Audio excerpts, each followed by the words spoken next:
నా స్నేహితులలో ఒకరు బంగారం కుదబెట్టి డబ్బులు తీసుకున్నాడు ఒక ఆయన. అతని పేరు నేను చెప్పడం లేదు, కానీ అతను బంగారం కుదబెట్టి ఒక ఫైనాన్స్ సంస్థ దగ్గర వడ్డీకి తీసుకున్నాడు. తీసుకున్నది ఎంత అంటే 3 లక్షలు తీసుకున్నా. వడ్డీ ఎంత అంటే 30,000 చిల్లర ఎంతో కడుతున్నా అని చెప్పిండు నేను. అంటే 6 నెలలకు. అరే ఎంత వడ్డీ ఎట్లా కడుతున్నారా బాబు అని నేను ఒకసారి అడిగిన.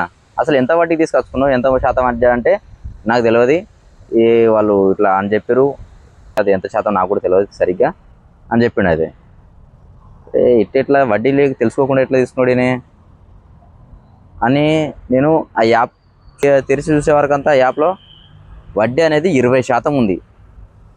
బంగారం కుదబెట్టి 20% వడ్డీ తీసుకొచ్చుకున్నాడు ఏంటిది అసలు నాకు అర్థం కాలే. ఒకసారి అక్కడ ఆఫీస్కి పోయి అడిగితే అవును 20% వడ్డీ అని చెప్పారు. ఇంకొక బ్యాంక్ తీసుకున్నాను నేను అతన్ని. ఇక్కడ కుదబెడితే ఎంత అని చెప్పి అడిగితే అని చెప్పిండంటే 9% వడ్డీకి ఇస్తాం అని చెప్పిండు ఆయన. అరే ఇంత వడ్డీకి తీసుకున్నాడు అని అప్పుడు అర్థమైంది నాకు. అరే ఇంత వడ్డీ తక్కువ వడ్డీకి ఇస్తా అన్నా కానీ నేను ఇంత ఎక్కువ వడ్డీకి ఎట్లా తీసుకున్నాను నేను అని అప్పుడు ఆలోచించాడు ఆయన.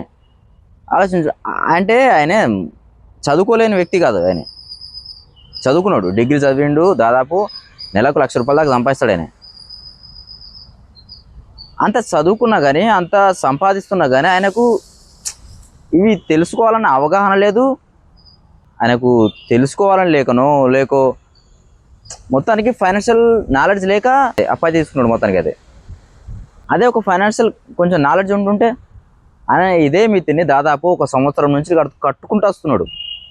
దీన్నే మనీ మేనేజ్మెంట్ గురించి తెలియకపోవడం అంటారు. ఇది ఖచ్చితంగా ప్రతి ఒక్క మనిషి తెలుసుకోవాలి, అందుకే నేను తెలుసుకోమని చెప్పేది. నేను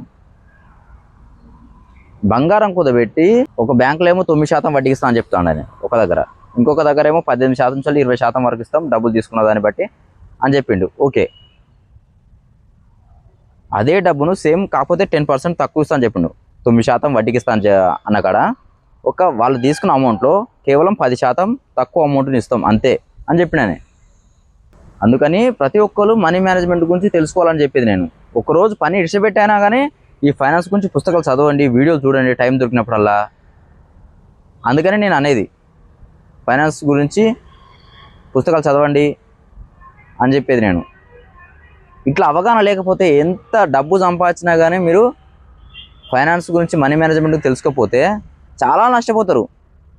ఆ నష్టపోయింది ఇప్పుడు తెలియదు మీకు, మొత్తం జీవితం నష్టపోయిన తర్వాత తెలుసుకుంటారు. అది తెలుసుకున్న తర్వాత అప్పుడు చేసేది ఏముండదు, మీరు ఏం లాభం ఉండదు. అంత పోగొట్టుకున్న తర్వాత తెలుసుకుని ఏ లాభం మీరు ఏదైనా కానీ. అందుకనే ఫైనాన్స్ గురించి నేర్చుకోండి, పుస్తకాలు చదవండి, అంతే నేను చెప్పేది.